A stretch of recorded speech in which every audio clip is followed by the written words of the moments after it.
So, AIDS is real, the driver said, pondering the notion for a moment while gnawing at the end of a bleached wood chewing stick. He spat a gob of wet pulp out of the car window before turning back to me. He was probably the driver for one madame living in the same Victoria Garden City neighborhood of Lagos where my family has a house. Now that he had dropped his employer at work, he had the time for a leisurely kindness otherwise unknown to constantly grinding Lagosians. For those of you who are from New York, which I guess is most of you, all of you, Lagosians are kind of like New Yorkers, only maybe a little bit more intense. I had never met him before, and I probably shouldn't have accepted. In Lagos, you don't just get into anybody's car.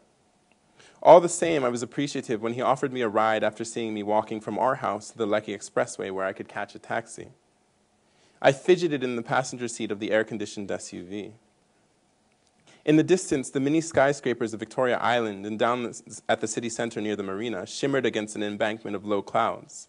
And I remembered my uncle's sarcastic statement that from afar, Lagos actually looks like a wonderful city.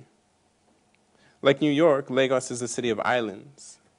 From the air, you can see the massive lagoon that separates the sections of the city on the mainland from the two large islands in the Atlantic Ocean, and the city's latticework of paved highways, occasional red earth side streets, and tin roofs looks deceptively peaceful. In truth, this megalopolis, though impressive in scale, is frustrating beyond belief. It simmered around us as we sat in the famous Lagos go-slow, or traffic jam.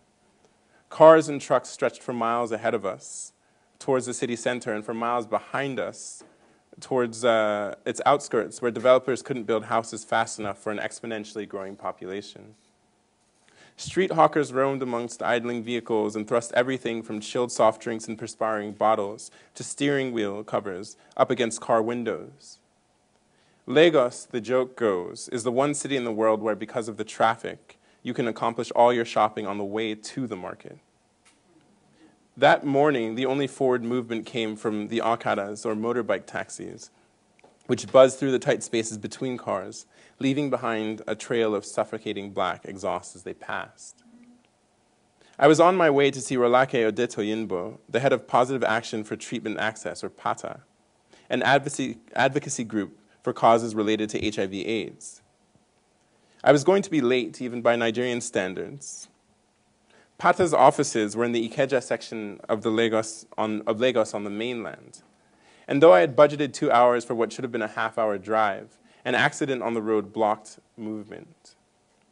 As the car idled in traffic, the driver and I had struck up a conversation about HIV/AIDS. AIDS is real, he said again after he removed the chewing stick from his mouth. His eyes flashed with a knowing excitement before he spoke again. It has been here for generations with our forefathers, he said in the blasé tone of someone for whom besiegement is ordinary. We have a word for it, atobe, he said. He mouthed the Yoruba word slowly. I repeated it and then wrote it down, and he sighed appreciatively. Yes, he said, someone who urinates until he die, and until when the death comes, he has 6 or 7 sicknesses at the same time. We have known this thing since the olden days, but now the whites, them come and call it AIDS.